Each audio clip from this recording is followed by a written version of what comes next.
It's in the air like a blazing flare. Don't stare 'cause the flames will burn us. I thought you were the one for me. Person is the last person that just came in. I gave you everything, held you close by the stormy seas. Oh, you meant the world to me. I used to kiss your head when you cried for me. Hold your hand while the pain was over. Keep you warm by the roaring sea. You meant the world to me.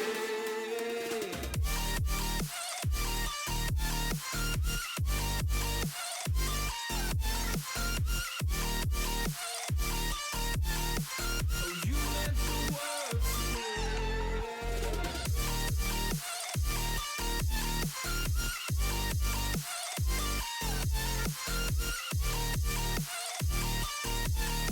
Oh, you meant the world to me. My darling dear, you're never here. When I'm in pain, you hide and disappear. Like shadows in the atmosphere, charting the stratosphere. Yeah. I prayed for you and kept you near in hopes you'd chase away my fears. I'm on my own, you made it so, and now I'm chasing nightmares. I used to run with you through the great big leaves, laugh at you when you laugh at me. Hope for us because I believe the home was just you and me. I thought you were the one for me. That's why I gave you everything. Held you close by the stormy seas. Oh, you meant the world to me.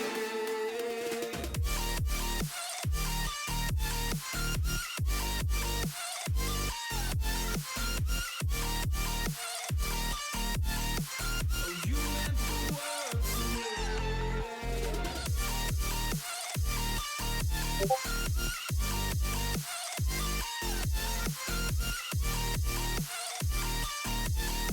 Oh, you meant the world to me. Oh, I'm gonna do this on my own.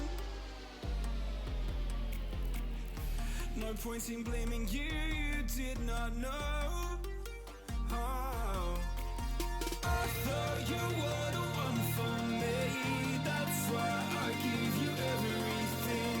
Held you close by the stormy seas. Oh, you meant the world to me.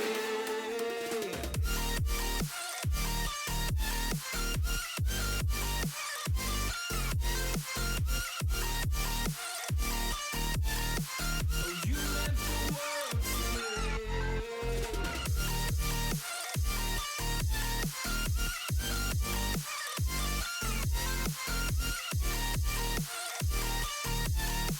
Oh, you meant the world to me.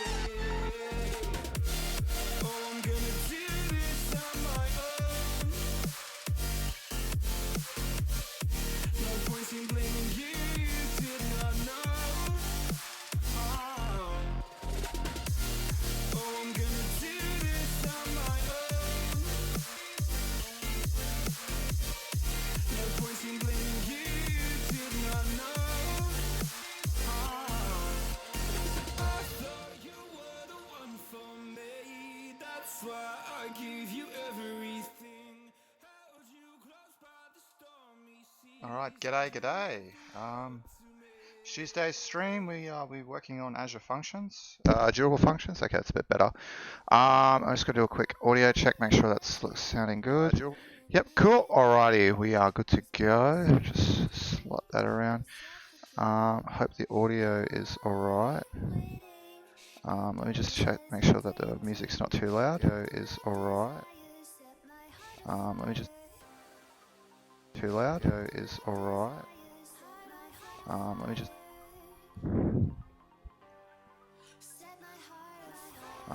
Okay, that's good. All right, let's get going. All right, so today we'll be working on durable functions. We're going to be testing the durable functions. So last Saturday, which wasn't a really big win, I spent a lot of time in Visual Studio and basically wrote all the code that I needed to do for it, for this automation platform. So essentially what I've got now is quite significant to what we had previously. So essentially we have a whole bunch of actual, we actually have in essence a workflow set up, which is essentially, no, not that one, invoke request. So essentially in here we can basically start our request, which basically deserializes the object, it sorts it out, validates it, sends it over to Teams for approval, waits for the approval. If it's denied, it falls out, sets the custom status to denied, and then essentially it starts then to validate the actual response to make sure that there's no shenanigans. From that, we're basically building out a runbook parameters for Azure automation, basically crafting all that up, and then we invoke the runbook, which essentially is calling this activity function, which is essentially man, there's so many functions here now. Where's the runbook?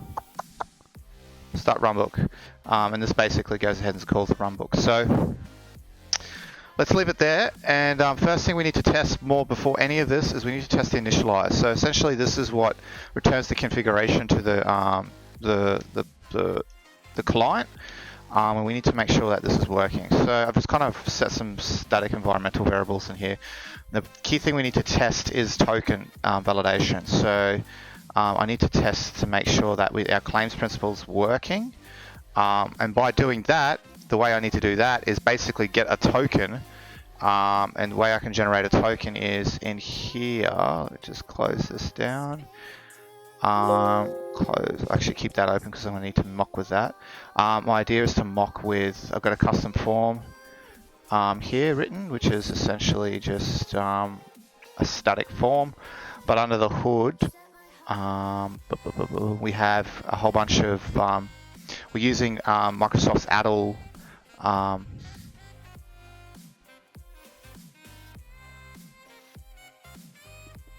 this is the wrong one. We're using Microsoft's Adel, actually might need that one, SDK, and then essentially we're just going to build that up. So let me just go, blob containers. I've got so many blob containers now, which is, should have called them something a little bit more meaningful. Alright, blob containers, web, here we go. So this is what we have currently in there. Just want to make sure that this is the actual, yeah, okay, cool. We got the redirect URI. So first things first, we probably need to go ahead and start that actual Azure function app, which is actually running the proxy. So I can actually browse to this site. So let's go ahead and do that.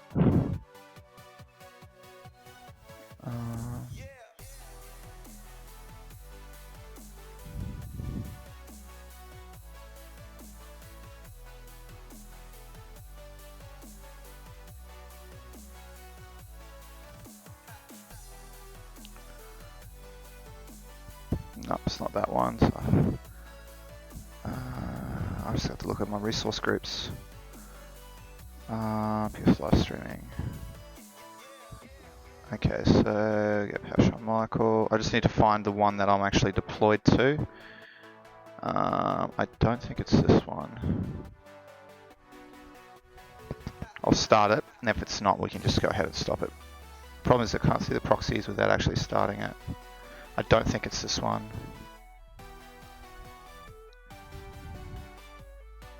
The reason why we need the proxy is essentially the proxy is serving up the cause, accept the cause header, which essentially gives us, yeah, it's not this one. Essentially, it gives us the ability to send JSON requests or REST queries to our function app. So, it'll be this one.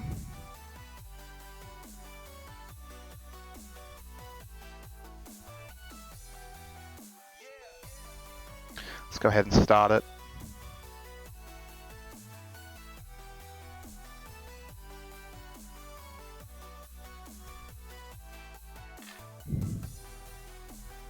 Pay date. Alright, let's go ahead and test it.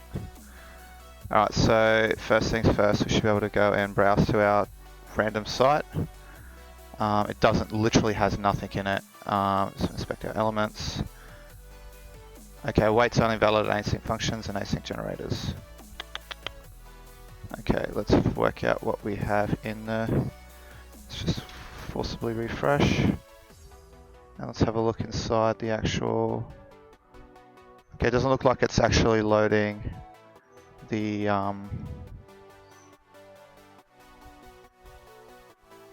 actual app .js script. So what I'm going to do is have a quick squiz at the page. So that's interesting because you can see it's referencing app.js. I think what's happening here is that this hasn't properly refreshed.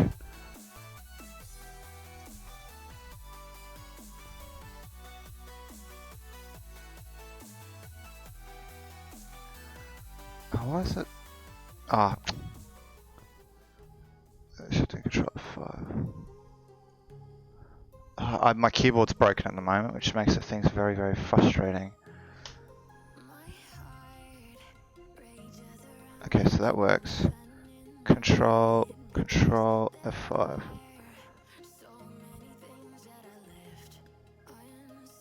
Oh my gosh. Yes, this is an older version.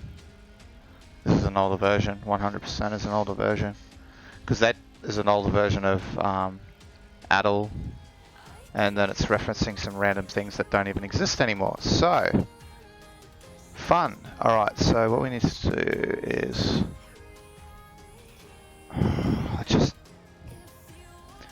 This is why... Is there a way I can switch it on my keyboard? I wonder if that works. No.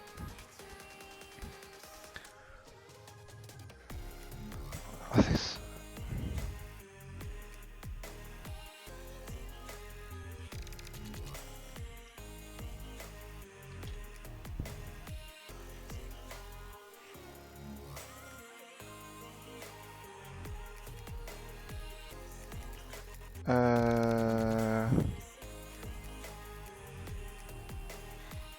Say use control refresh. That's.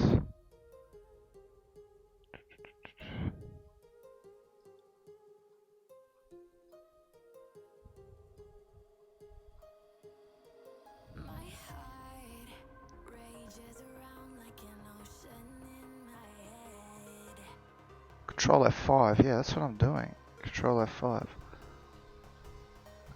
It's just... This is so frustrating. I hope it's not caching it. Might just quickly browse to it directly and see if it's caching it. Oh, I've got a storm outside. Okay.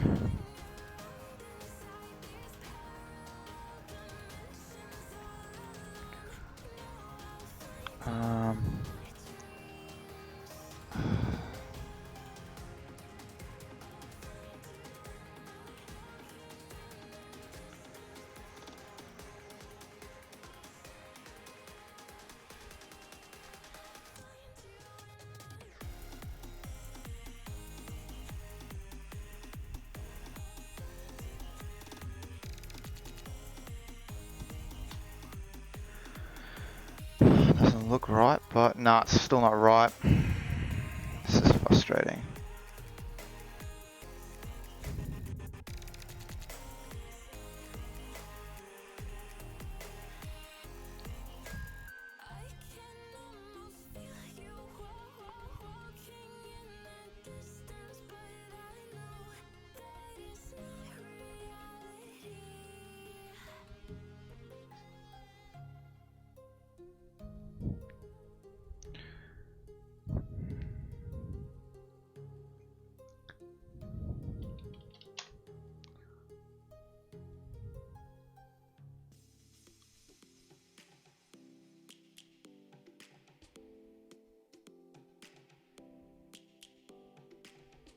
Control Shift I.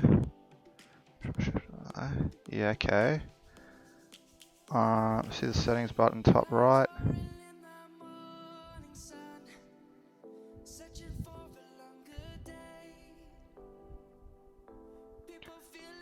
Scroll down to advanced settings.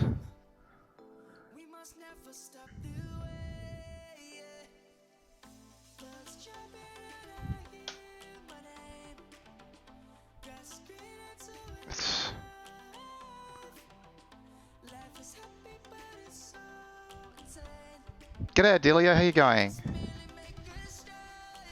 Oh, it's not refreshing. Oh my gosh. This is why you don't brick your keyboard, because then you get stuck with something that's not actually capable for some reason to actually press Control F5.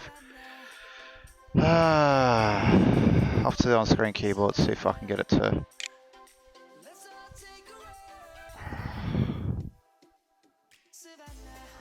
Yeah, good man. I'm obviously incredibly busy with my talk, and that's what I'm working on at the moment. So I'm trying to test my my statics, to get my... I need to test my bearer token validation, but I'm having trouble refreshing a page with a broken keyboard because...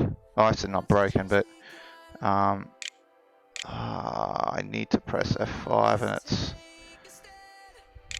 Okay.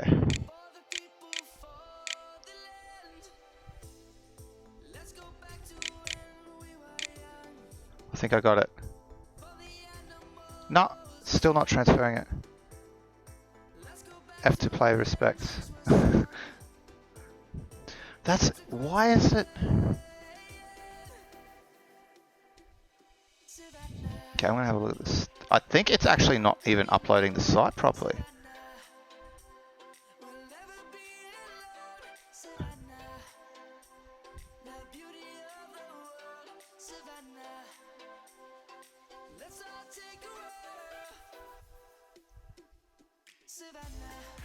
Okay, let's get rid of that.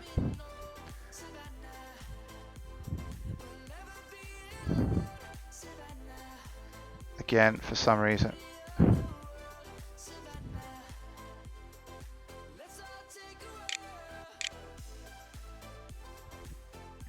Okay, await is only valid for functions and async generation errors. 181.24. Okay, let's go 181.24. Okay. How's chocolatey life going, mate? 181.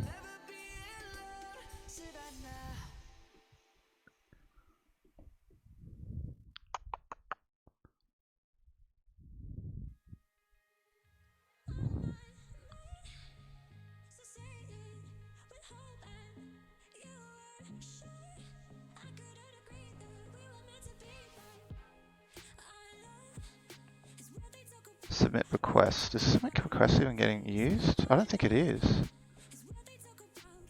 Oh, that's something else. Okay, yeah, we can that's to send something else. That's actually sending info.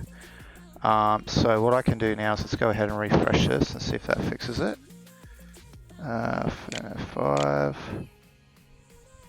Okay, we've got no errors, which means we should have our code. Okay, it's compiled. Fantastic. So let's just go ahead and refresh. F5. Alright, so now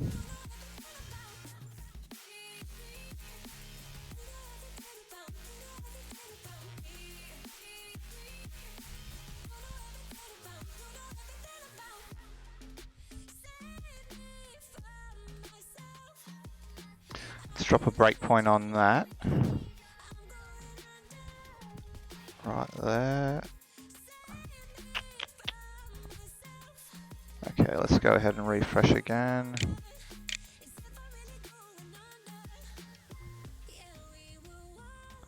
Okay, that hadn't actually done anything.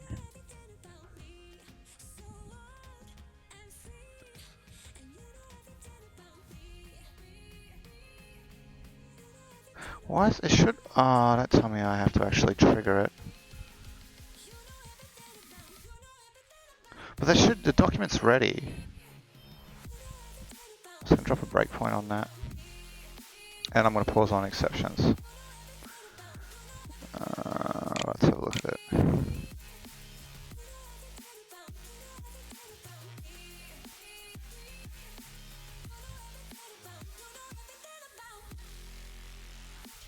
It's not really doing anything, so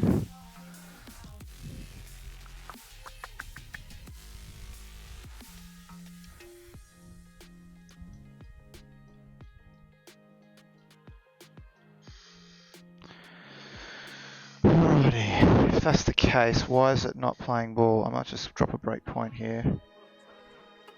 Is it paused? I don't think it is. Breakpoint. Oh gosh, what's going on here? Oh, it's paused on the exception there, okay.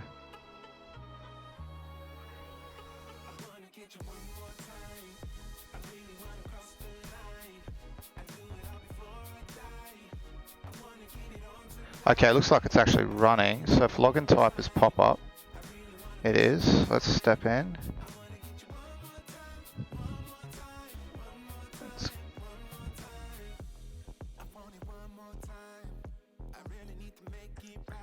Step out.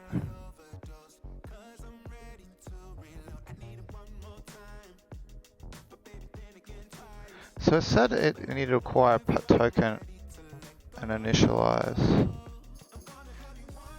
So it is running. If MSL will get a count.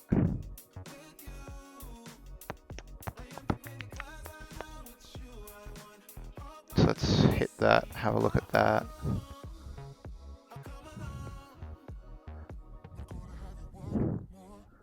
Alright, what do we got here?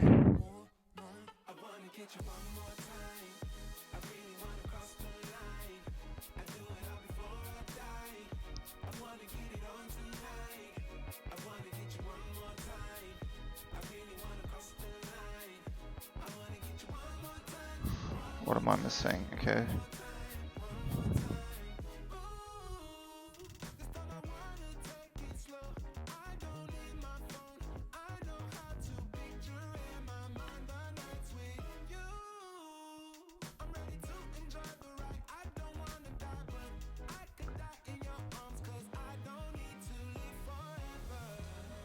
Okay, so it's got the redirect URI, it's got all that cool stuff.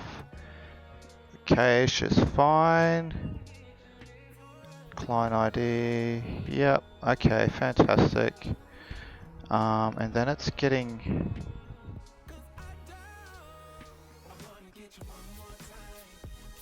login pop-up. Let's step in. Get account function. If this session already exists, get the account from the session. Well, it doesn't exist. Okay.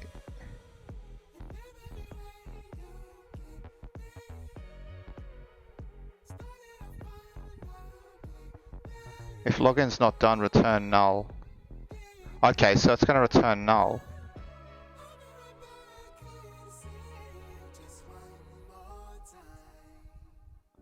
Which means... What?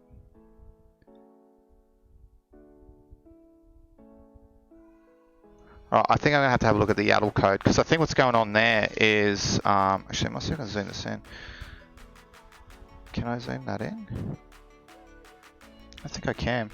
I think what's going on there is I have a... That needs to be flipped. What I'm going to do for the time being, because I'm not interested in this code at the moment, I'm not interested in getting this properly working. I'm just interested in getting a valid token and using that token to start testing the function itself. So what we can do is let's just tell it to go ahead and load.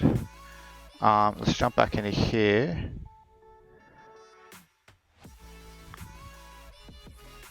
I'm just going to comment out this and forcibly acquire a token pop-up and initialize. Okay, cool. Alright, let's go ahead and relaunch this. Did that actually upload? Yep, that's uploaded.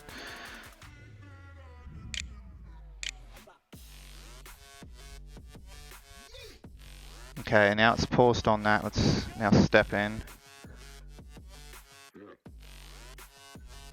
Step out. Oh, we've got an error. Could not resolve endpoints. Invalid tenant. Okay.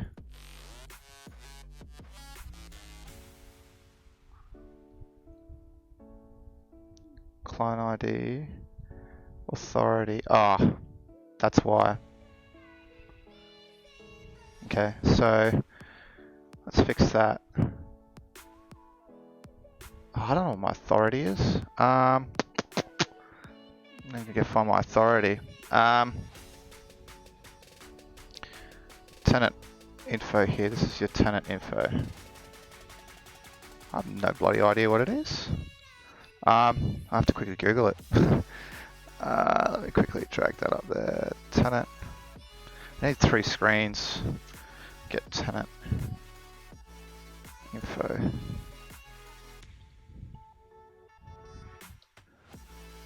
So how's everyone's days going? Get tenant info.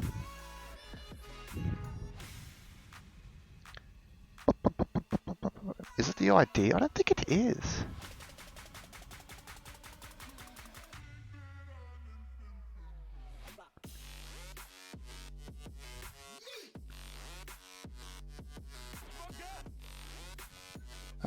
Let's go get our tenant.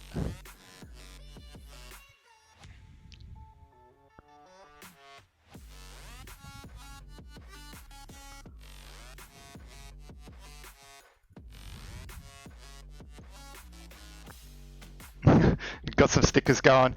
I just ordered some shirts for the user group as well. So we got our new shirt.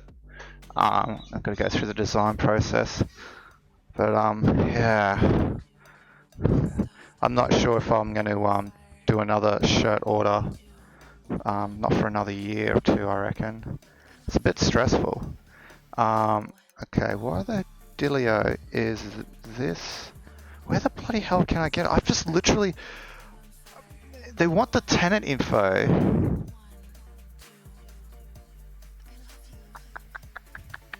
Is that... Alright. You know the easiest way to find out, actually, I've just realised? Is to probably log in at Azure. It'd probably be my... I'm gonna try this. Don't pay me out, guys. That is an email address from, like, when I was 10.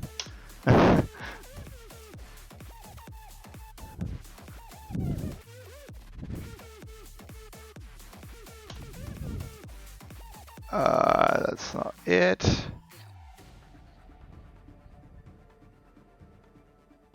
I could try tenant ID. I'm gonna try the tenant ID. I'm literally just kind of, own thing. I'm just kind of smashing the tenant ID and see if that does it. Silence.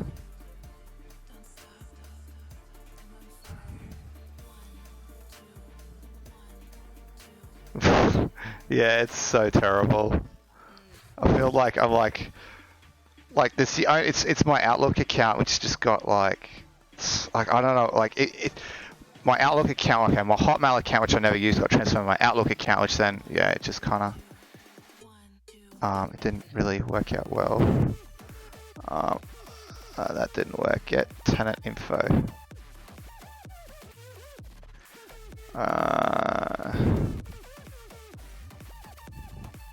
Get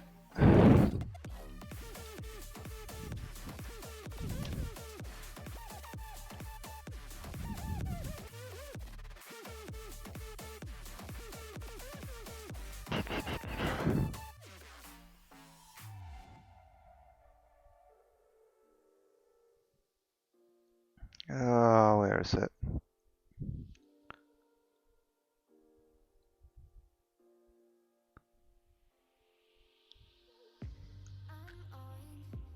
Well, let's have a look at the actual app itself.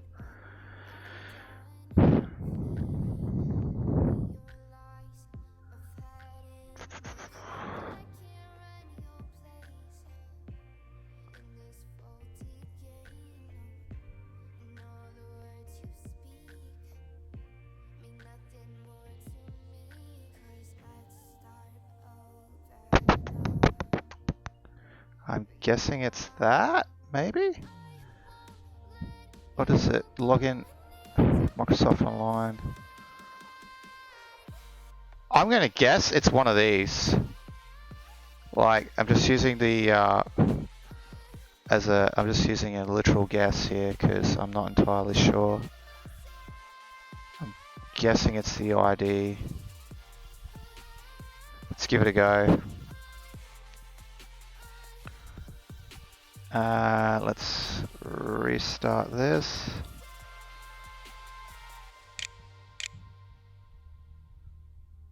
Acquire token, let's just run it. Step in. I think it worked. Did that work? Oh no, we're still trying to get a token. Step in.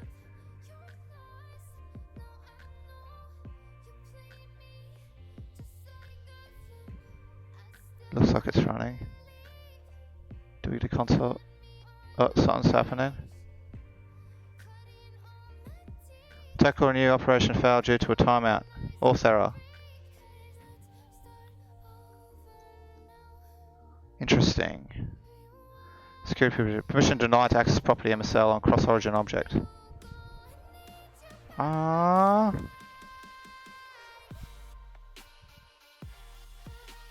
just want a token. I don't care if it's broken. I just want to make sure I can get some sort of token. FN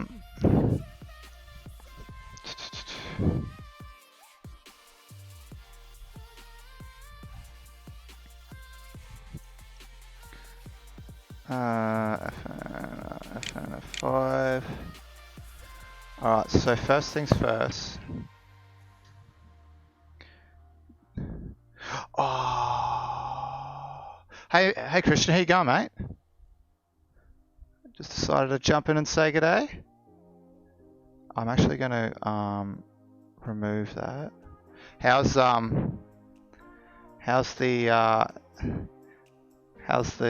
work, or the actual work going? You've actually got a paid job now, which is actually really awesome. I actually might need to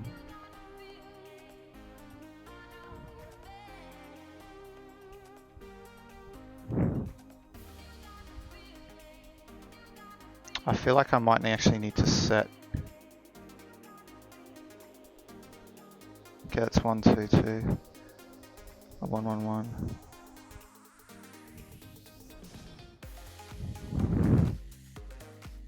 Yeah, nice, mate. How are they going with the? How are you going with the deployment of all the machines?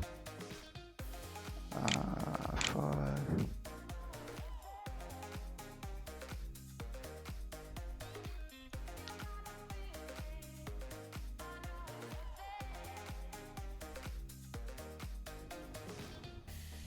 I'm just going to quickly refresh that page again.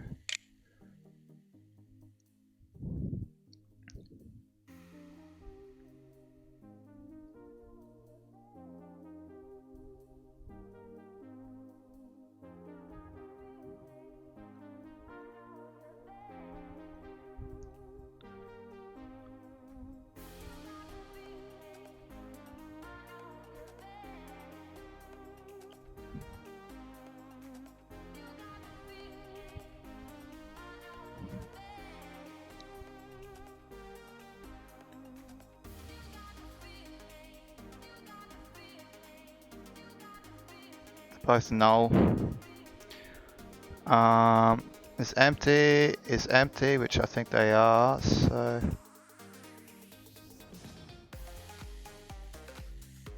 yep. Come on, yeah, nice. That's really good.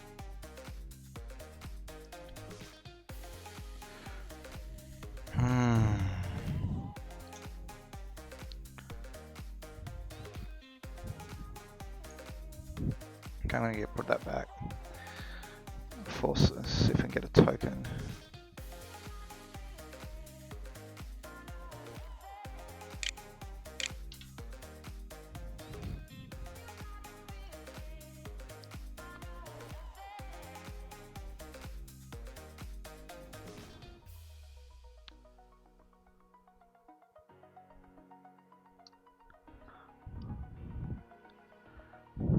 No worries, dude. Have a good one, mate. Actually, I'm just going to turn the fan up. It's a little warm in here.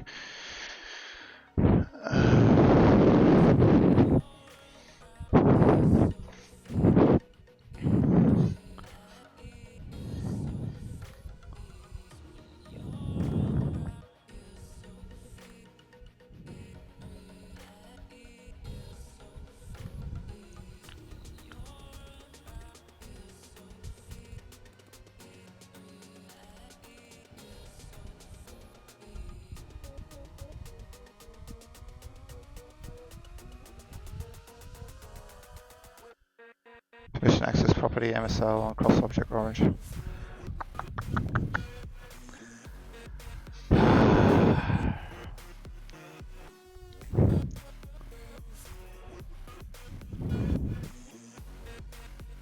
I'm gonna go back, check my client IDs, check all that, make sure everything's right.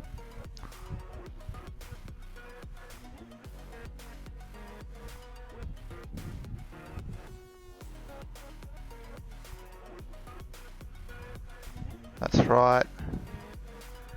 Authority. Redirect URI.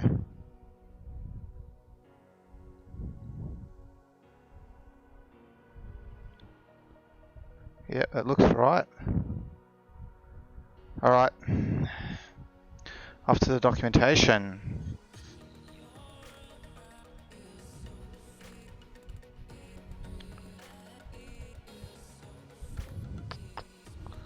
So let's see what happens if I...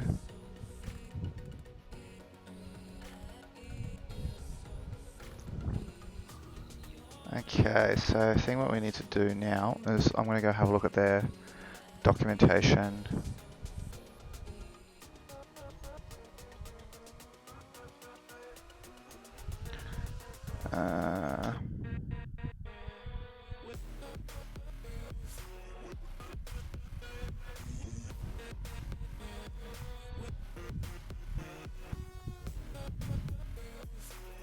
The Java SSBA, set the client ID and authority, values under the MSAL config, yep. Enter the quick start supports, enter the support account info here.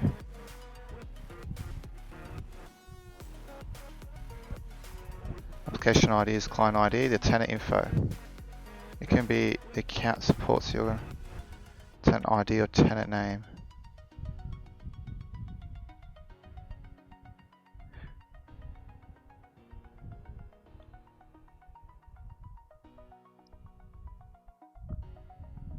Define the values, click on the apps overview page. Yep, okay, we've got that. Run your project. Sign in. Okay, yep. Goes to that, goes to that. User agent configuration. Redirect URIs. Application ID of the application is registered in the Azure portal. Optional, the authority. This supports the account types. It's optional. The default authority is, well, it's going to make it the default authority.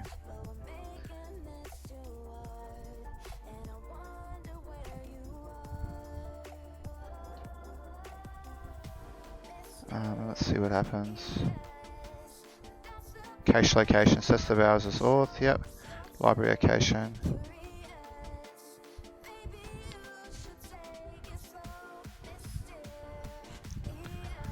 So, yep, scopes user read. I think it might be because it's shrined.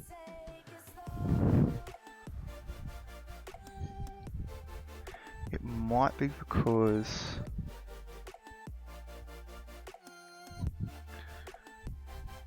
it's unable to actually pop up. So how is it actually acquiring a token? Yeah, I think it's because the login pop-up's not working. Request object. Because the scopes. What's my scopes?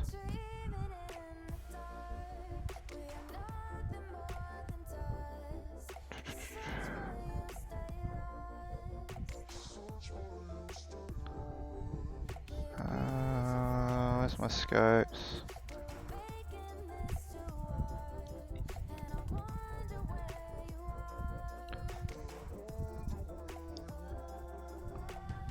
You need to set an application ID URI before you can add a permission. We've chosen one, but you can change it.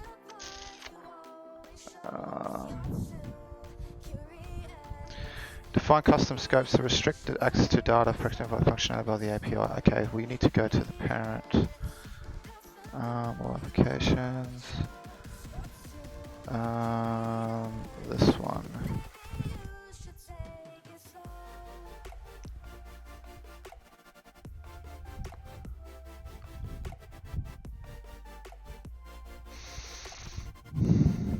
Test read.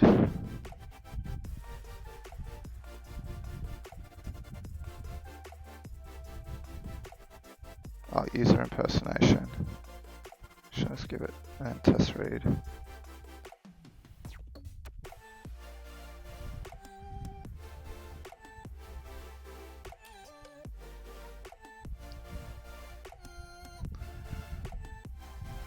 Alright, let's try this.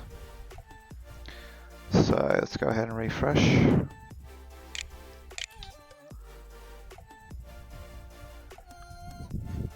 Login type pop-up.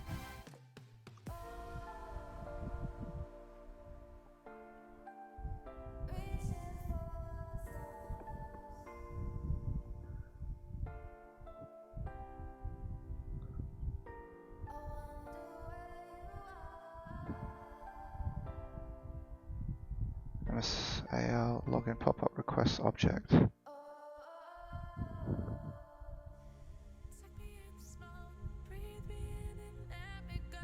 I think I need to actually include that as well.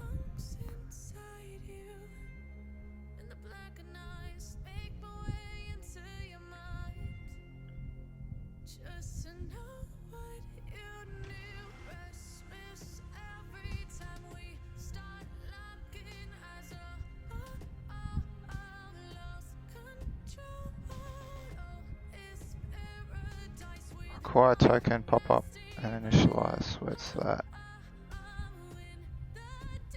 Oh, I am doing. Oh no. I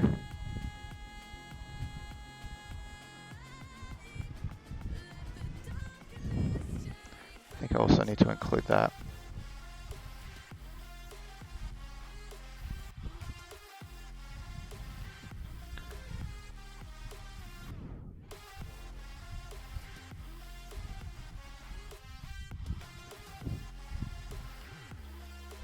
Let's see if it's going to play ball.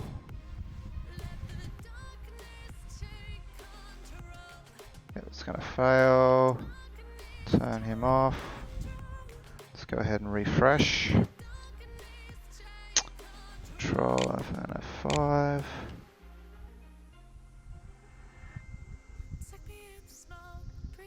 Syntax error, waits only valid in functions async generators. Okay. Where is it? Where is it? Where is it? Where is it? Here it is.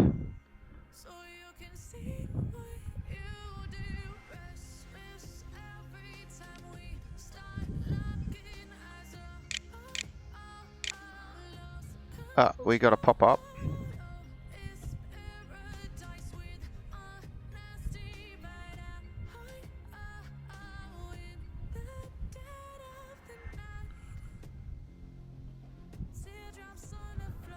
Didn't do anything, but it popped it up.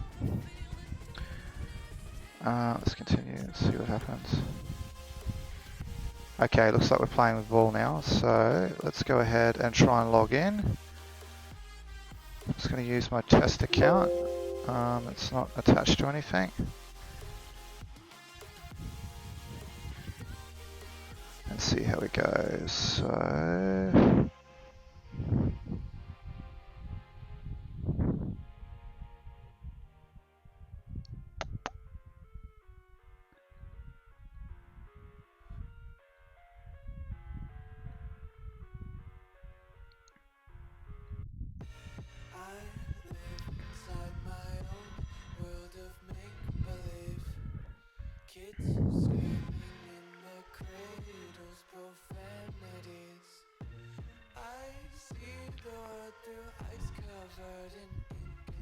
Okay, that works. Hopefully I can sign in. Alright, okay, so that's done some funky stuff. Let's have an inspect an element here and see what it did.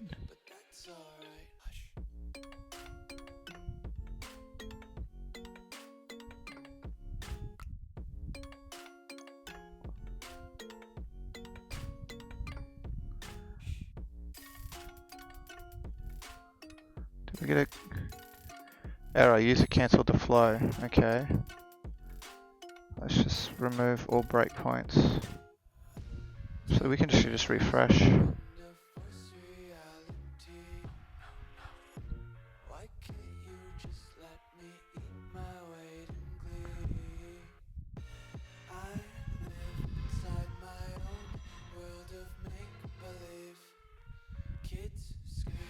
Okay, so it's the application asks to use a scope that doesn't exist on the resource. Contact the vendor. Okay, so I need to adjust my scopes. I'm just gonna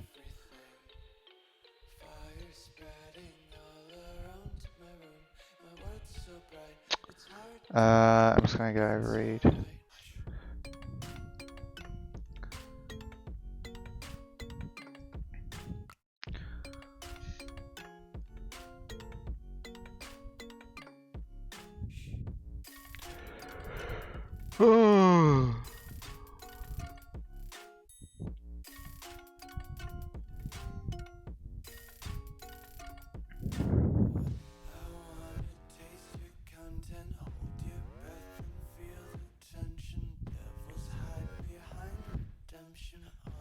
I'm just going to try user read, see if that works. I don't think it's going to work because it's wanting ISO log up, then function login response, success callback code we hear.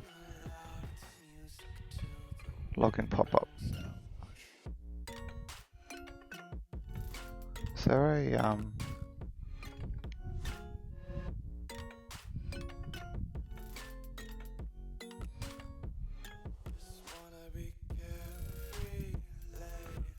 okay.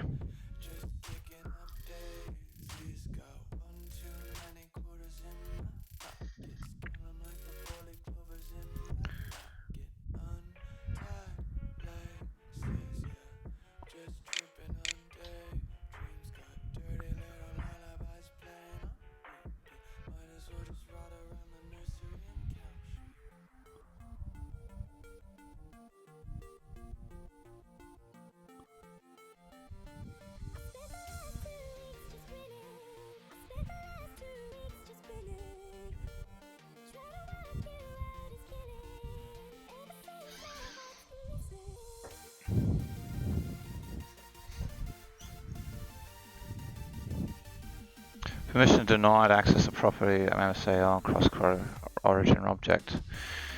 What does it say? ID token. I have a token.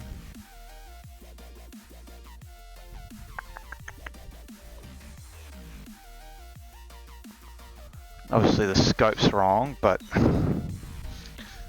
it's currently better than nothing.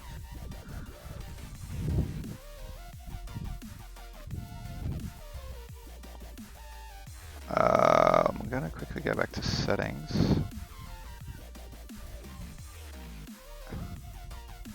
And re-enable the cache, refresh.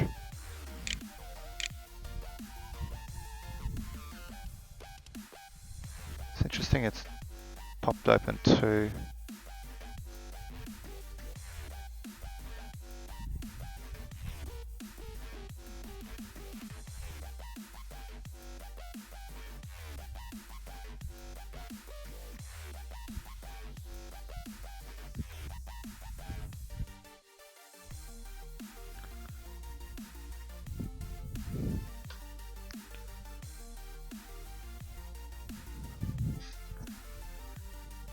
Yeah, now it's opening up too, completely randomly.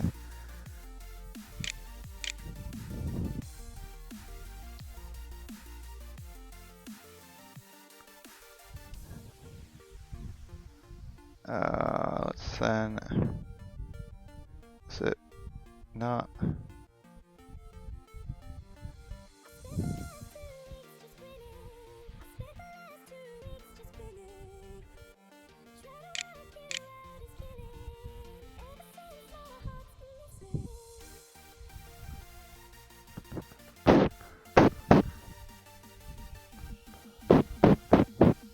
I think I need to wait for it.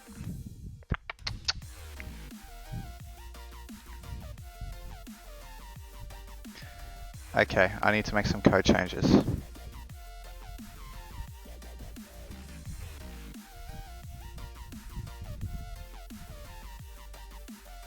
So if we go back and have a look at their code.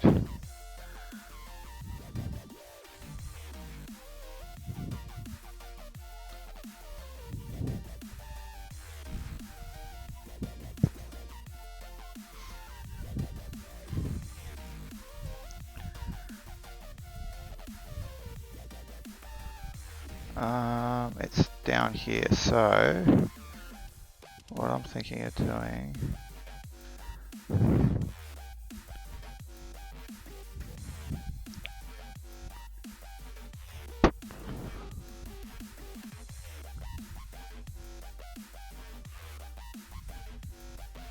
is going to comment that out, re-upload that.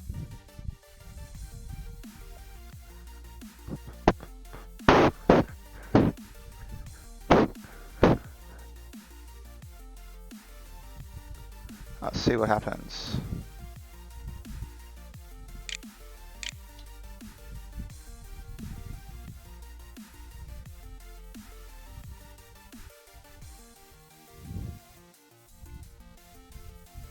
I'm going to give it a little bit longer, and if it's still not playing ball, I'm just going to bin it, and we're going to continue on with the function, because I've got a limited amount of time and I don't particularly want to spend all night doing this. So I'm going to give it a little bit longer, try and understand what's going on. So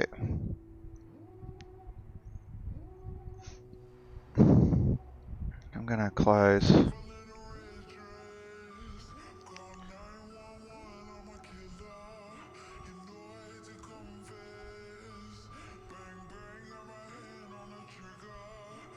Close all this down just in case it's got a cookie or something that's causing some grief. Let's go ahead and close you down, and I'm just gonna use Edge for this.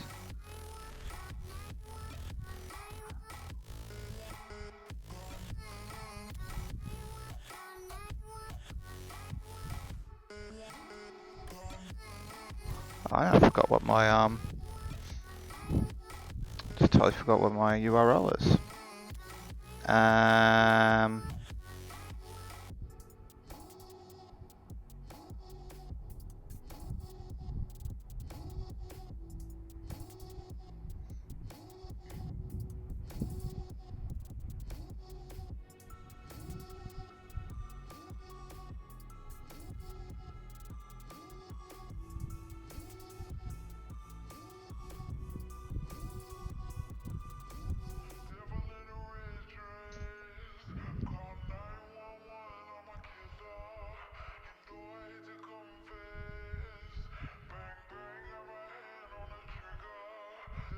Okay, so you can see there that it's basically something cached. So I'm just gonna try and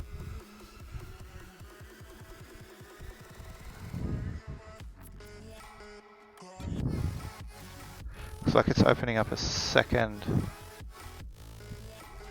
spec element.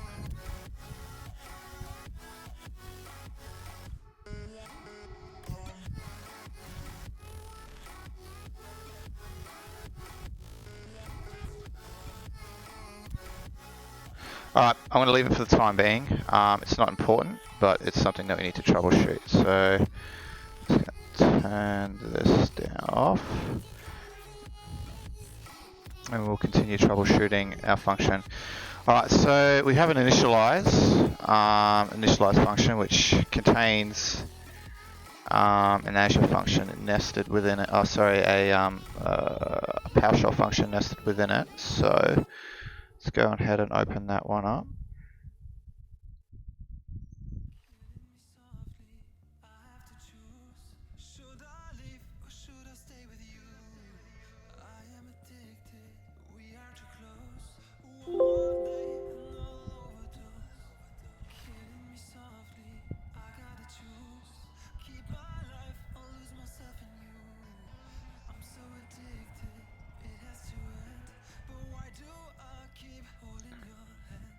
Alright, let's go on ahead and start our Azure function. Alright, so this is running. So first thing we need to do is I just need to test this endpoint. So we're going to be testing get configuration. Make sure that works. We should just get a straight JSON configuration file. This might fail because it's a debug session. I don't know why it's in debugging now when I've told it doesn't need to. Okay, cool. So we've got our configuration back. Perfect. So what we can do now is we can now hit it from our environment. So what we're going to need to do is comment out our claims principles. This is one thing I'm just going to need to test. But I'm just going to do it later.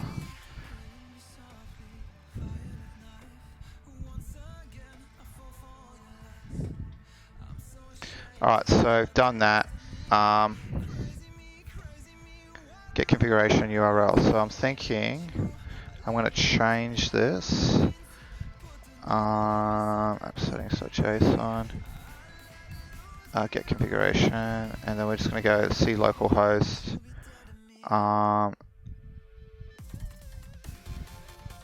Do that.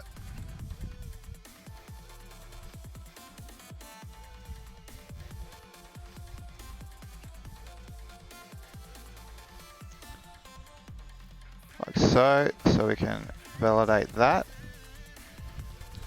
So what we need to do here now is, if we go back to, I'm just going to close down everything that we don't need, which is initialize, close it all like this. Alright, so essentially what we need to do here is change that, and we need to set our app settings like so, just to make sure that that's fine. Alright, cool. Alright, so now if we drop a breakpoint,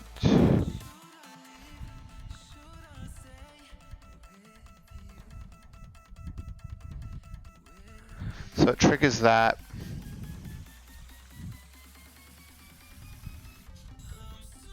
And it's returning a HTML configuration, HTML object serialized. So let's go ahead and set a breakpoint there.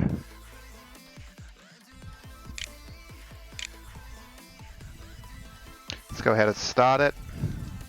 And let's start debugging this part. Alright, yep, that's fine. Start our storage emulator.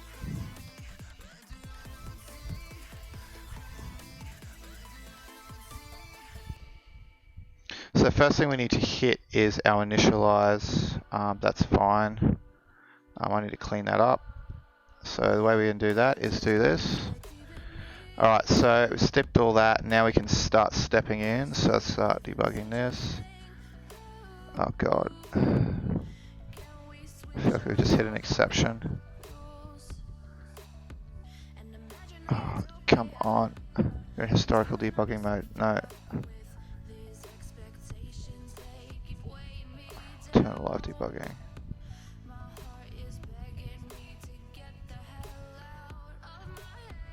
Okay, that's not working. Why is that not working? We've got an exception here.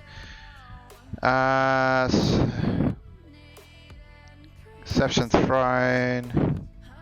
Type initial it through an exception. Okay, so we need to. Let's.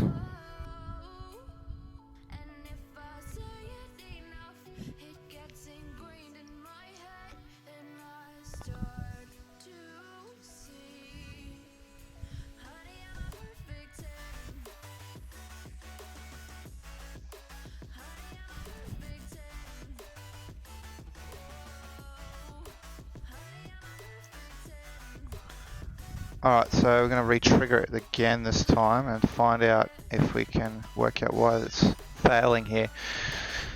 So let's step in.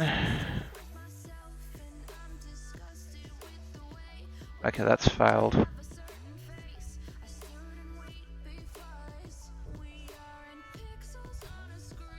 Didn't actually even run.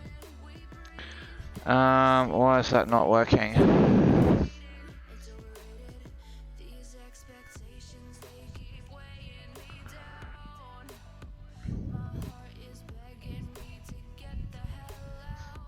So let's just drop a breakpoint in here.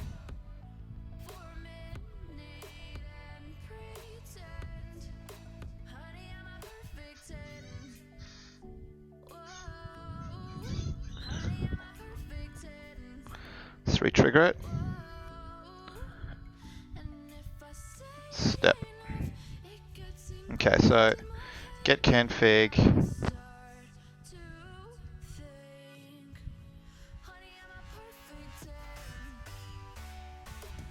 That's where it's failing, is get config.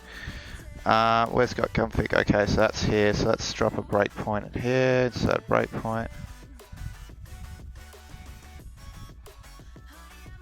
First thing is it can't find this. Actually, no, I should be able to find that. So we'll go ahead and re-trigger it, see what happens.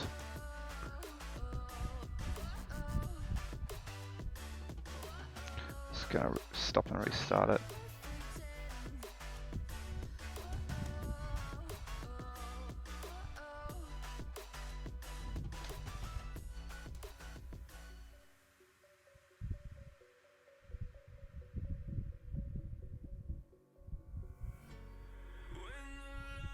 URL's null because that's wrong.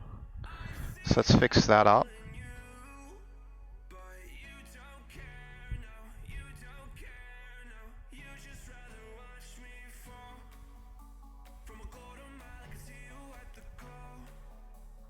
Let's try again.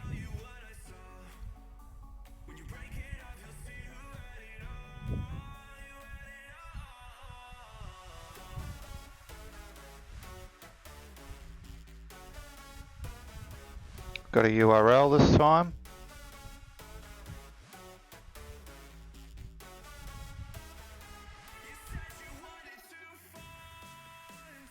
Now we should see our secondary function trigger, which we've just seen. So in our response body, yes, you can see we've got our JSON. So it's triggered the helper function, which is good. And now we're having issues with, for whatever reason, it's trying to serialize it as a object was not set to an instance of an object.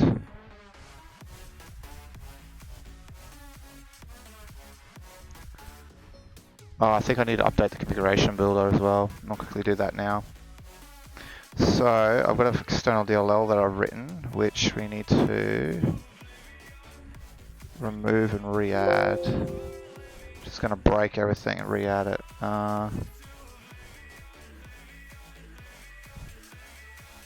That'll, and then we'll just rebuild. Okay. Let's see what happens. Let's see what happens. So we should be able to re-trigger it again. I'm just going to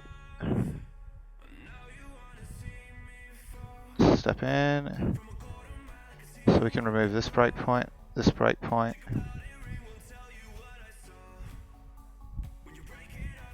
So it's a HTTP response message, which is fine.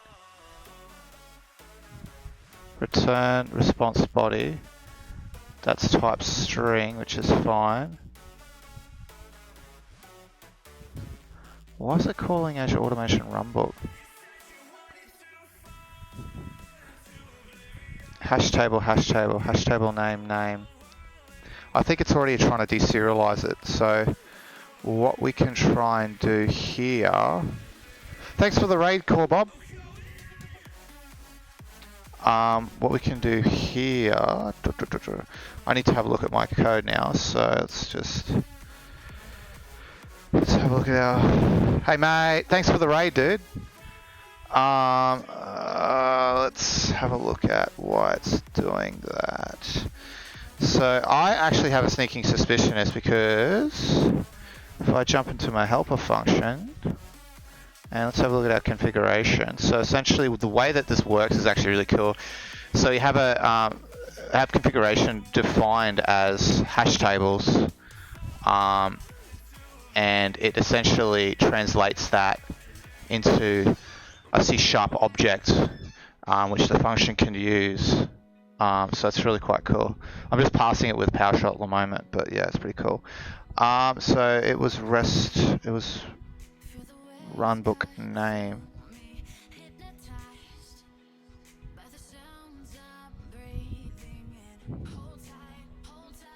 Runbook PS object, and it should be fine though, because the way that it's ingesting it, it's using this when it's creating this, it's creating a list, and essentially it's just dot sourcing those files and then basically adding the adding those specific configuration items into it. So you just basically it returns a hash table object, and then essentially it then adds it in. So I think what's happening here is it might be my version, but I'm not going to be 100% sure. For whatever reason,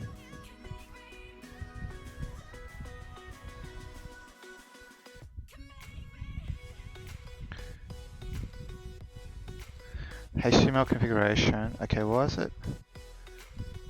Because it's trying to deserialize it actually. That's why it's trying to deserialize it and it's having issues. Okay, so what I can do, that's the reason why it's failing.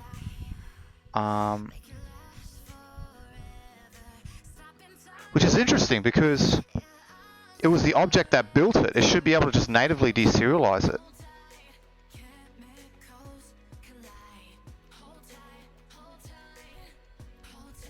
Unless it's using the constructor to do it, which it shouldn't.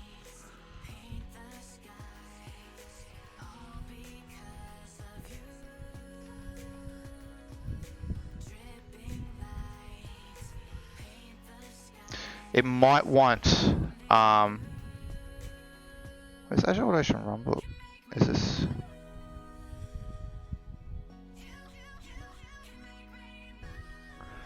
I actually have a sneaking suspicion what's happening here is it's trying to use this constructor, and obviously it's going to have issues with it because it's built explicitly for a hash table. So I think I'm going to need to add an extra constructor to get around that. So let's go ahead and open up our code.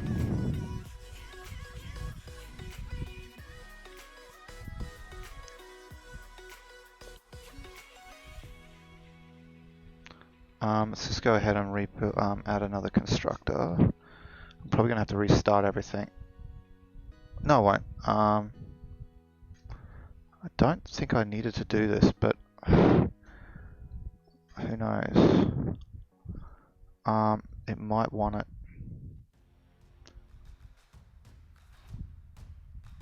I'm just going to add default constructors for all of them. So I just have a sneaking suspicion that it's wanting a default constructor.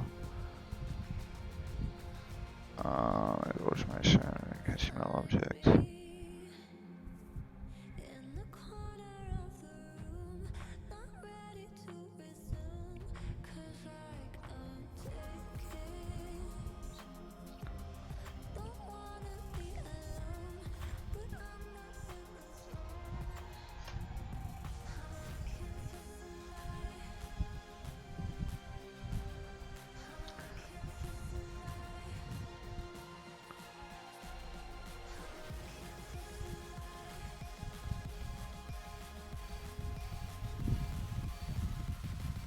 Don't need that.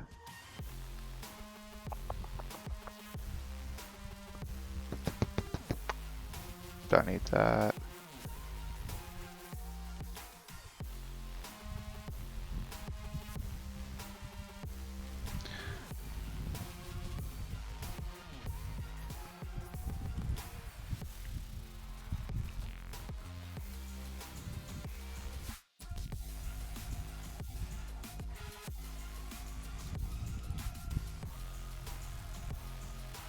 Alright, let's go ahead and rebuild.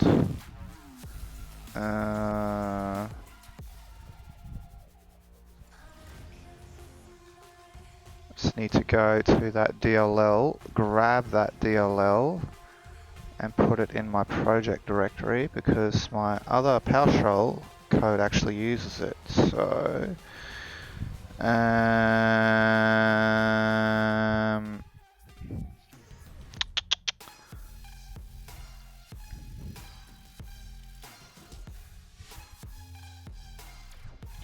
let's just go ahead and can this.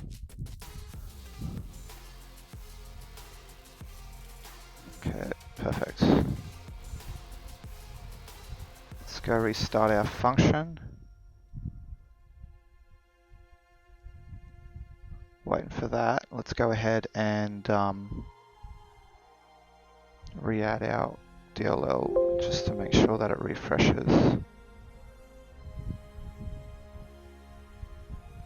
Alright, let's give it another go and see what happens. If not, I'm just going to comment it out and we'll just keep cracking on with it. I just want to see it work and then we can focus on those items. So we can restart our function. Let's go and re-trigger that actual function. So I've re-triggered. Let's step in and find out what the dealio is. Oh yeah, okay, it's fetching it. There you go, mate. Here you go. Alright, so it is working, but for some reason now it's not. It's having issues deserializing. This type, string hash table type. Okay, that might be me. Let me have a look at it.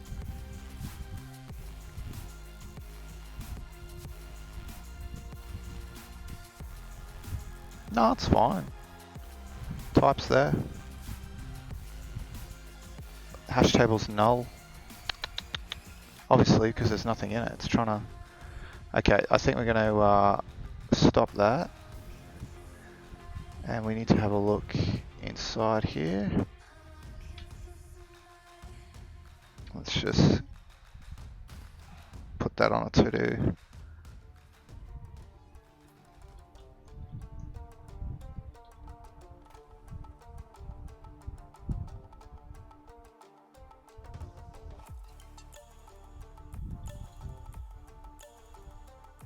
Right, so what I'm interested in is just making sure that this part works. Once I know this part works, we can go back and revisit it.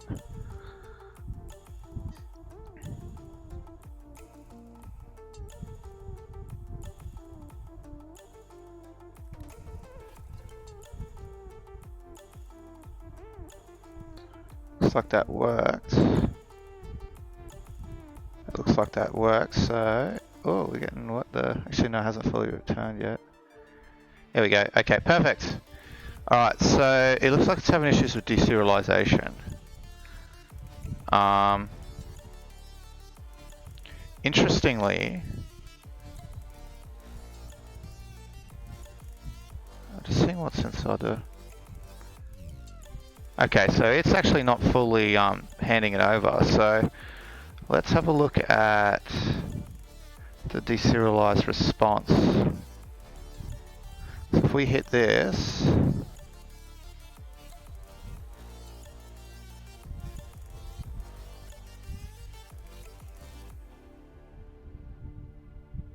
that's interesting. So you can see there, it's passed back the parameters. However, in this response, oh, that's rest body, that's fine. Oh no, it is passing back the parameters, that's fine.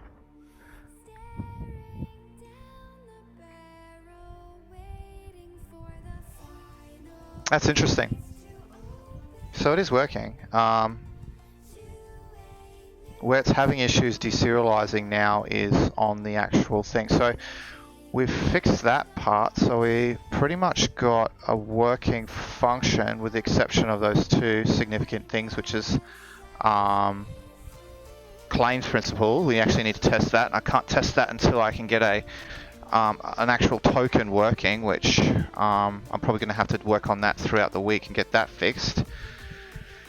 But that's alright. So I think the next thing we need to work on is this part. So what we can do here is, let's have a look why it's having issues deserializing.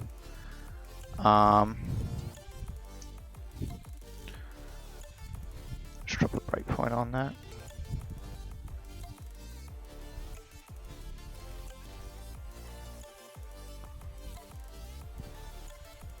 I'm just intrigued to see what the actual config is going to be. So let's go ahead and initialize. Actually, we've just got that code there. We can just re-hit it.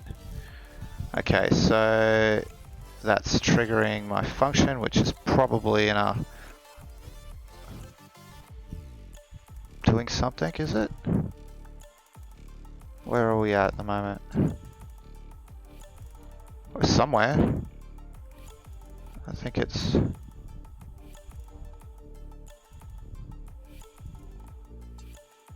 I think it's triggered mine. I'm just going to restart it.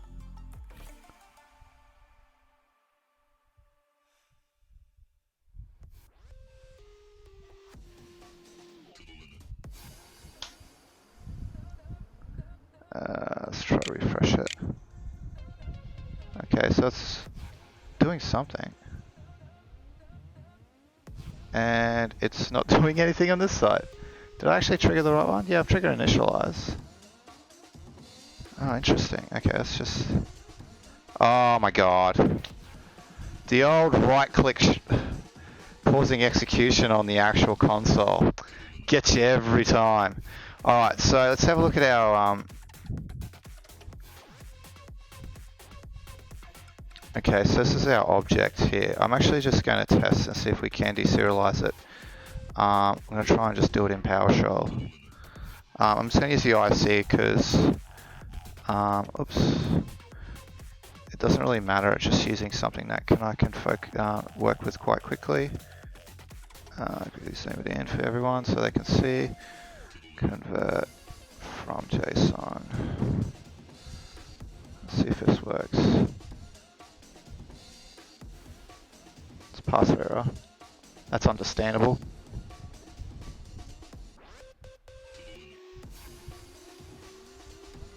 Totally understandable. Okay. Let's have a look inside why this is not playing. So, let's step in. So public HTML object. Okay, so public HTML object looks good. Ah! Duh! Because it's not a public body. Okay. Let's control C that. Let's go ahead and fix up our big boo-boo. Because it's not a public constructor. Let's go ahead and stop this as well.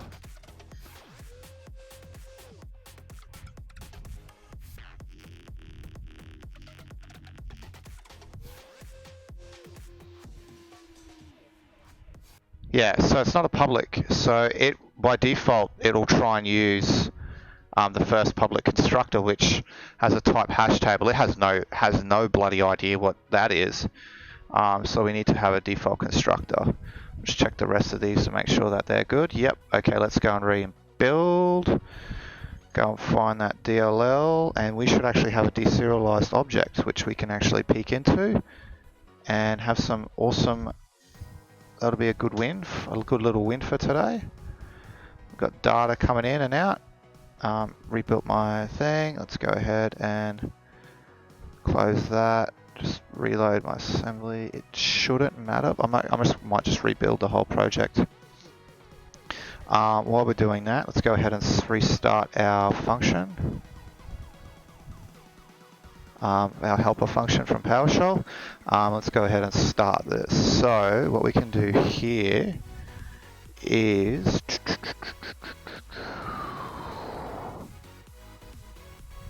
let's drop a breakpoint.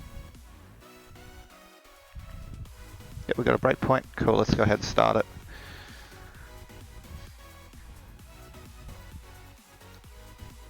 Just go trigger it. It's going to probably trigger this. Yep, hello. Go for it. Okay, now we can, let's try and deserialize. So, step, step, step, step, step, step. Okay, I want to see the actual items. Okay, looks like that's working. And that should return an object. Perfect. Okay.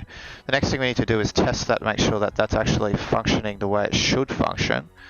So let's go now and jump back into Visual Studio, and we're going to re-trigger it. Actually, first I'm going to clean up my code.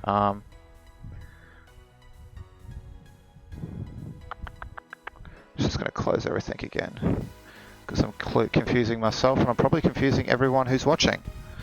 So let's close all but this. Let's get rid of that. Let's go back to, oh, that was the wrong Visual Studio. Let's go ahead and stop you. Let's get you cleaned up like that.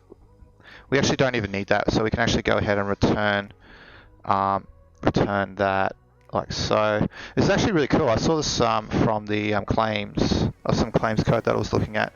And essentially, you have a static constructor that's instantiated when you just call the property, and then it goes ahead and does, and then it sets it, and then it's set in memory. So you don't actually have to refresh, which means you have to poll that function every time, which is actually really quite cool. I was like, that's actually really cool. So I never knew how you could do this in C#, so I was like, something new. All right, so what I need to do here is I actually want to test this object. So easiest way to do that is I'm just going to drop a breakpoint there. I'm not going to write tests for this for the time being because I'm just a little lazy at the moment. But what I'm going to do is hit this.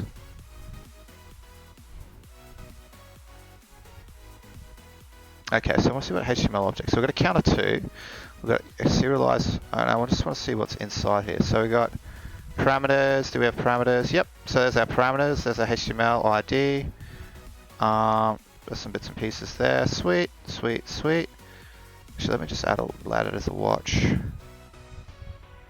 I don't know if you guys can see this. I don't think there's a way to actually zoom in the watch info. But what I'm looking at is 2 items that are returned. I can see an ID for both. HTML content, I can see owners, HTML configurations. I just want to see, I've got to select HTML element, and then I've got select items. Perfect.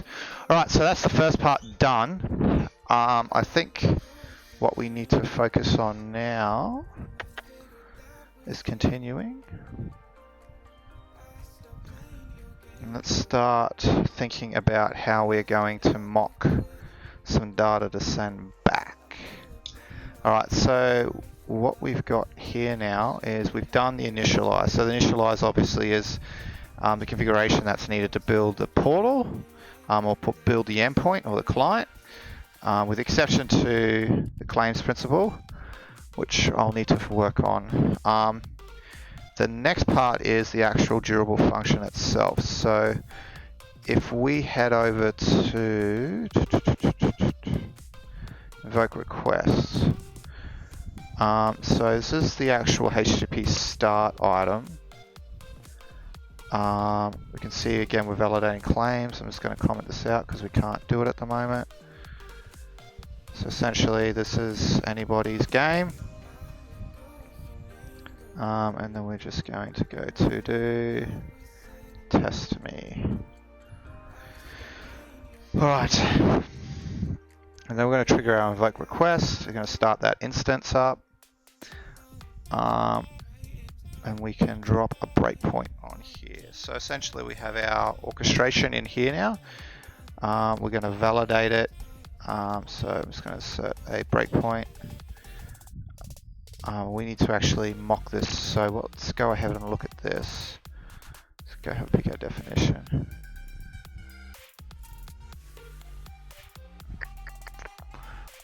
So we need to test that to get the HTTP request message, make sure that's being passed through. We need to read the string.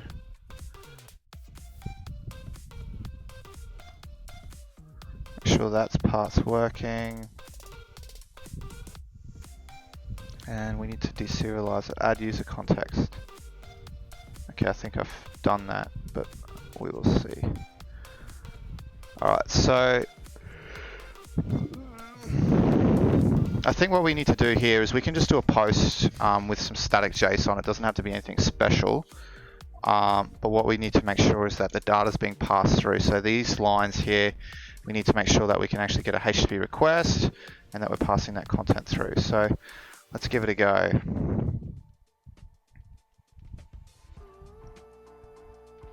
So what we need to do here is we're just going to mark that.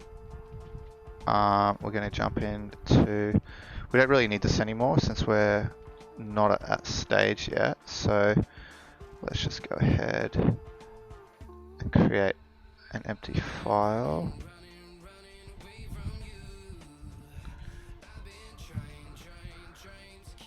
Let's just call it endpoint.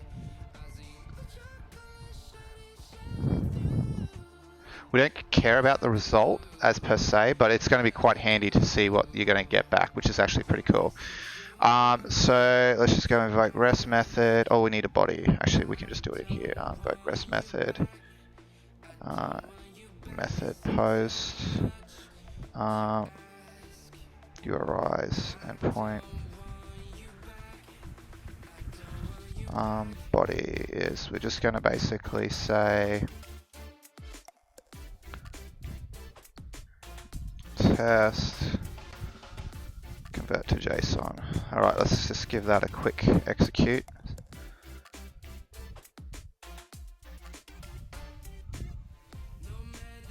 Okay, so that looks like that's working. Executed, failed. Executing function, invoke HTTP start, new soft. Self-referencing loop. Yay! Alright, so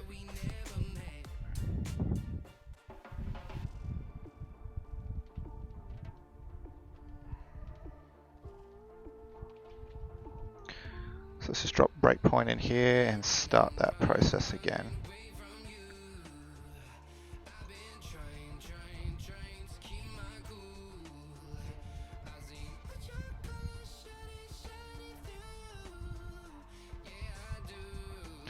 Alright, yep, that sounds good.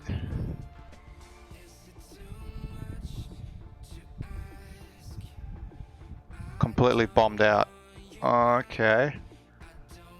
Let's have a look at response. Yep, okay. Excuse me. So that seems to be something going on there.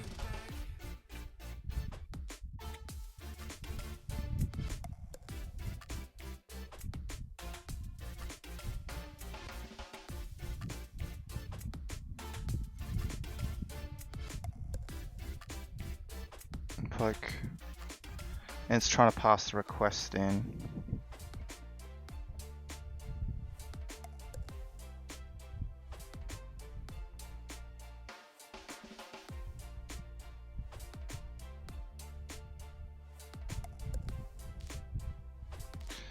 I'm going to get rid of it.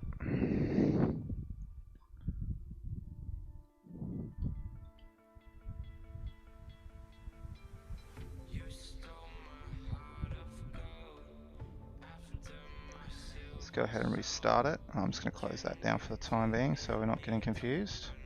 Let's go ahead and restart it. No, why did it fail? Oh, we do need to pass something in, so let's pass null.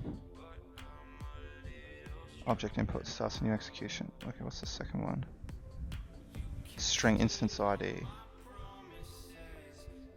Ah.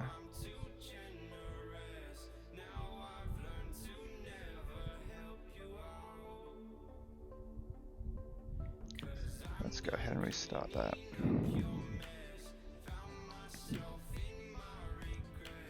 Let's go ahead and retrigger our code.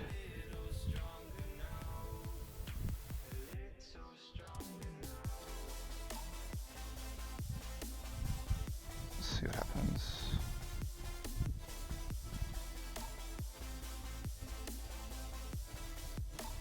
Okay, we're validating. There's nothing there.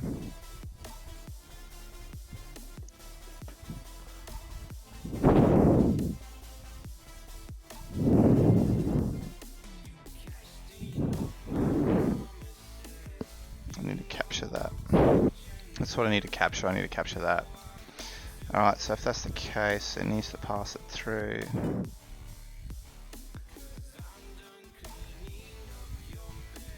I'm guessing it doesn't like the entire HTTP request message. So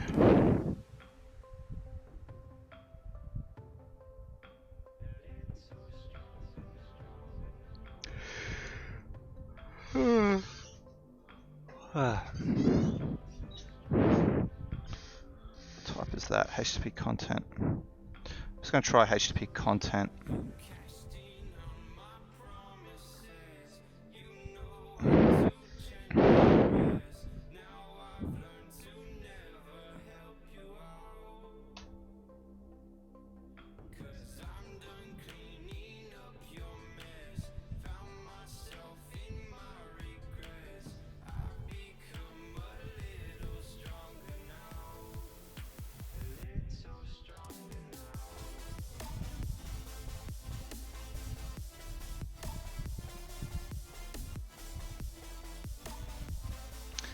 Okay, so that's working.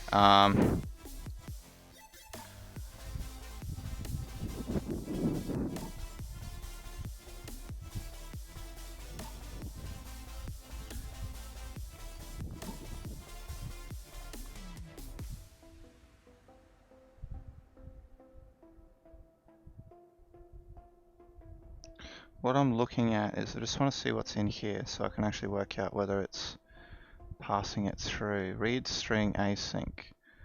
Get input.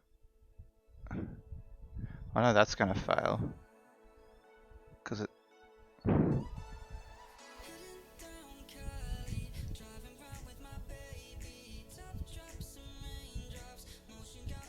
Okay, that wasn't supposed to work, but that was weird.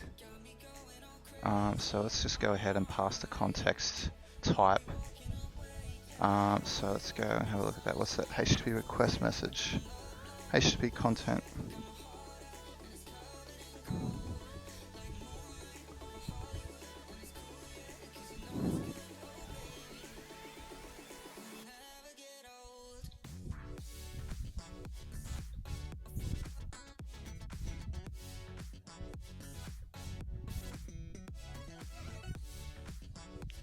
Just gonna do this.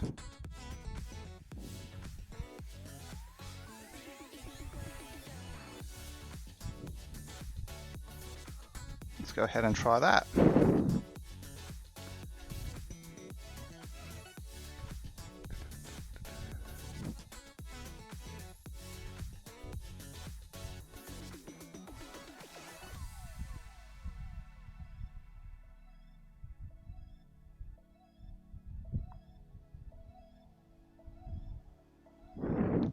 Cannot create an instance type. Type is an interface or an abstract class and it cannot be instantiated.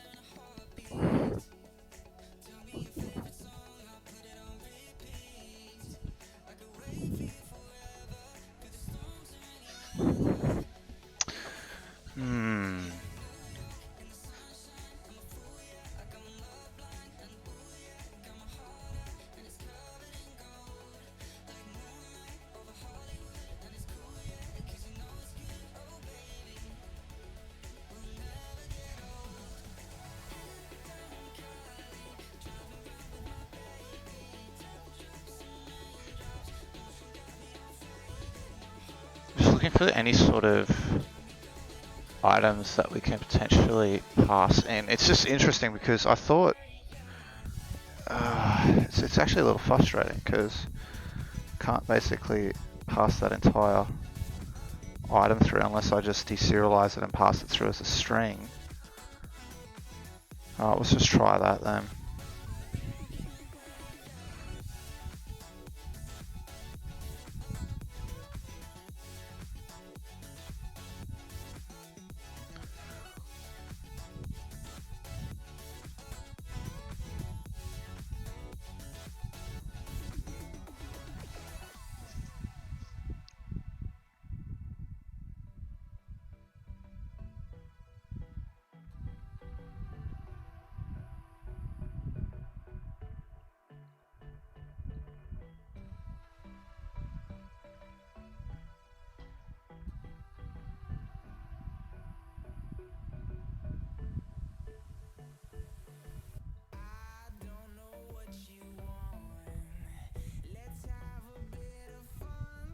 Let's go ahead and rebuild it, see what we got now. So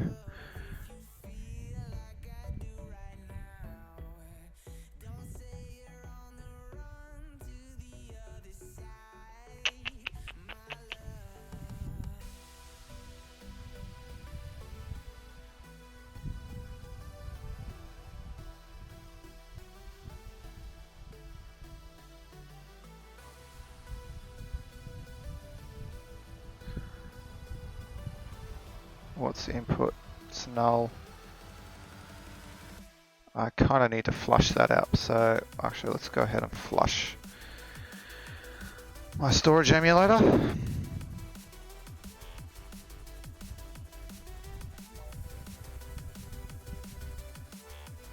Let's clear all the functions within it and let's give it another go.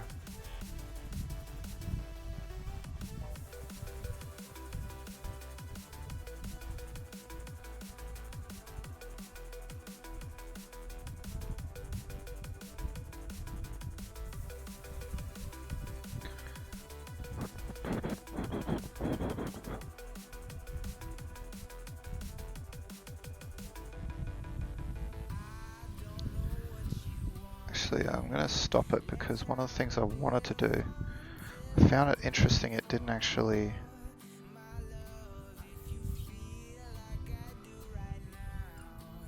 pause on this breakpoint.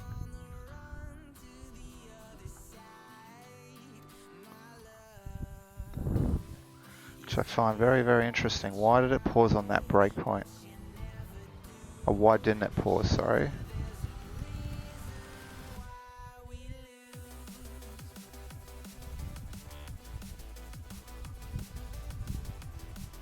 Okay, so it's deserialized it. It's passed it in.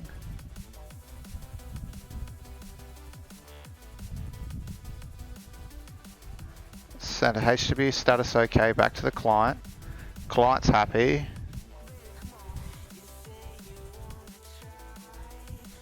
Well, client didn't get anything back, but essentially just got status OK. So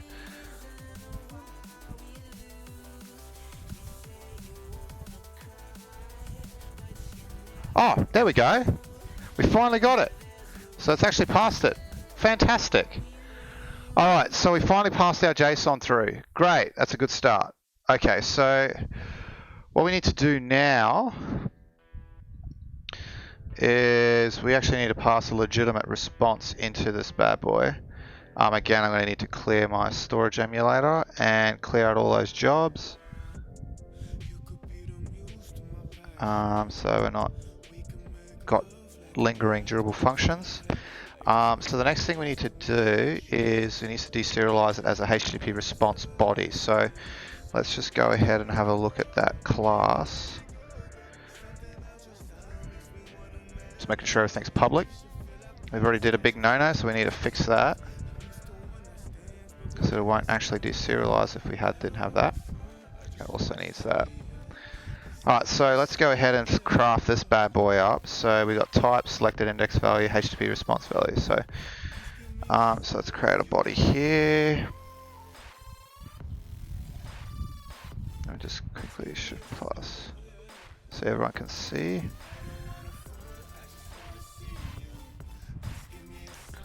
So our body is type, selected index value.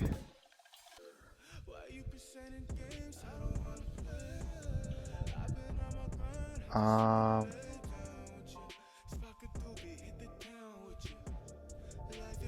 then we have and then it's name value. So essentially what we have here, actually,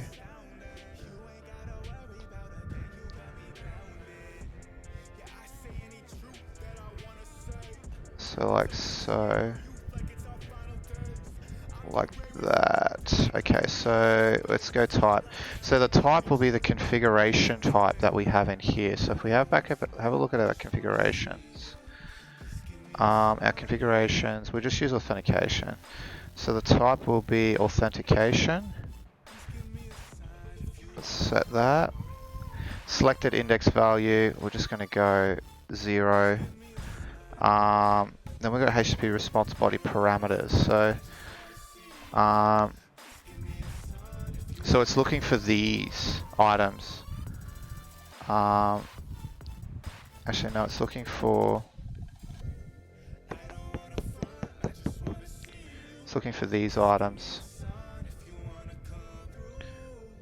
So we're just going to go username and file server path. So we're just going to go name is equal to test, and then we're going to go name is equal to, then we actually specify the file server path like so, and then we go value and we can say is equal to test like so. I'm actually going to save this because I'm probably going to use this again.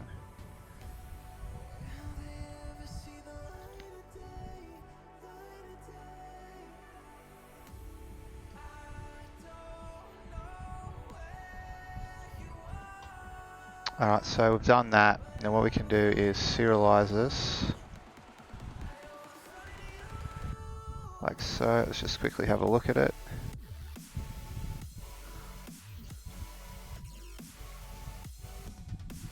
That looks legitimate. Alright, perfect. So what we can do now is we can just pass body straight in. Like so. And now we've got bug request. We're going to now try and deserialize it. If we don't, it'll fire back a big old fat error. I don't know what the hell it's going to do, but we'll see what happens.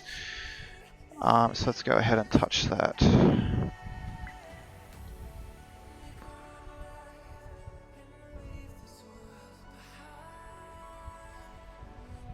Okay, it's already trying to deserialize it. There's nothing in the body, so it should fail.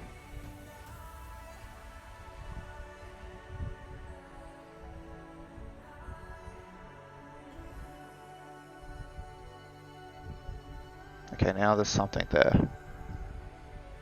So now it's trying to deserialize it. And it's deserialized it as a HTTP response body with absolutely 0, because it's the wrong fucking thing that it's trying to send. So I think the job still exists.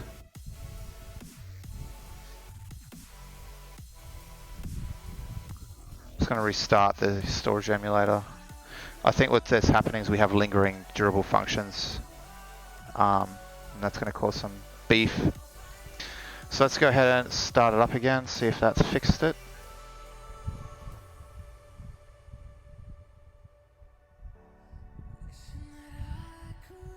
Yep, looks like it's working. Sweet. So let's go ahead and run this code. So we should see JSON. Yep. Okay. So we passed the JSON through. Let's just step in. Get rid of that. Get rid of that. Get rid of that. So now we're actually going to try and deserialize our JSON.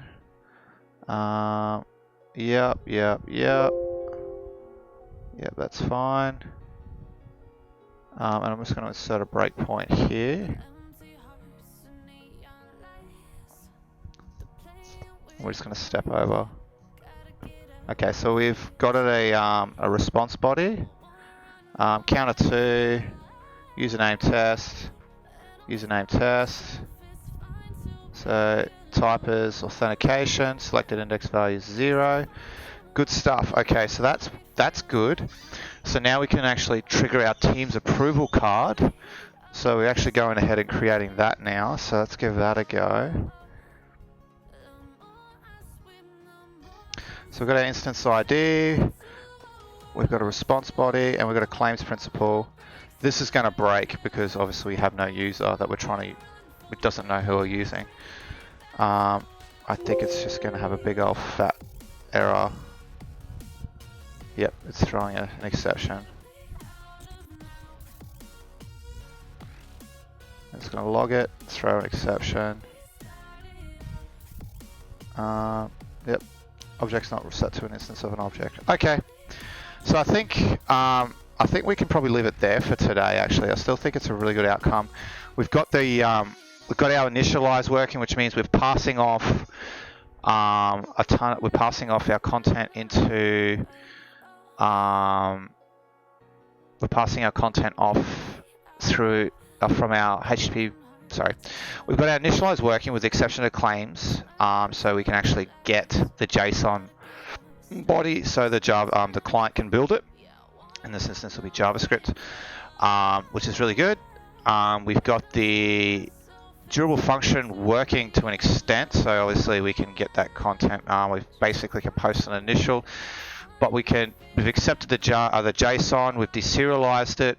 We can see it's deserialized, and obviously we've bumped into the Teams card issue, which I think is going to need to be something I'm going to need to focus on to get that. I need to get the website working so that I can actually generate a legitimate token to validate within the claims principle. So I can't do it until I actually can properly generate a token, which, you know, it is a good thing, but it's a bad thing. So it's a bit disappointing at the same time, but you know, I think it's just something we're going to have to focus on for the next couple of days. So Saturday we can continue pushing with this debug. This Saturday I will be probably starting again very early, so 500 my time, which is fairly early for you guys as well. So you guys will probably be able to catch me at a better time. If you like the content, definitely thumbs up. Also, obviously support the PowerShell conference book. Where is it? If you go to leanpub.com, the PS Conf Book 2, the URL at the top there, you can go ahead and support that. That basically all proceeds go to the on-ramp program, which is a program that's basically run by PowerShell.org, which basically is like the on-ramp program is more like an introduction to PowerShell summit. And it pays for some scholarships for people to go to that. So I definitely really encourage you guys, if you're interested in going to purchase the book. It's tons and tons of really good content. So it's not something that you're learning PowerShell in a month of lunches. This is a lot of deep dive content that's basically written by a lot of SMEs, and that content is really more focused on actual PowerShell best practices and PowerShell deep dive aspects of PowerShell. So, you know, like my chapter is about logging. Core Bob, he actually wrote a chapter which is all about PowerShell parameter sets and things like that. So it's really quite in depth. I definitely recommend you checking it out. There's a free sample there, and you can also have a look at the table of contents to see the authors. And obviously see what chapters are actually available in there. So I think it's $60 as a starting price, so it's a little bit more expensive, but at the same time, it's obviously none of us are getting any sort of proceeds from it. It's all going towards the charity. So definitely recommend you guys checking it out and supporting the PowerShell conference book. Essentially, like it's also one thing I forgot to mention. A PowerShell conference book, yes, is a PowerShell conference in a book. So you are going in there to get and to learn a lot of really good stuff. So I highly recommend you checking it out and yeah, going from there. So that's pretty much it for me today. If you really liked it, then yeah, definitely let me know. If you didn't, obviously let me know. That's all good. This has all been simulcast to YouTube. I'm no Twitch affiliate, so I can simulcast. So yeah, if you guys are wanting to replay or anything like that, you can go check out YouTube in the Brisbane PowerShell user group or Brisbane PowerShell user group YouTube channel.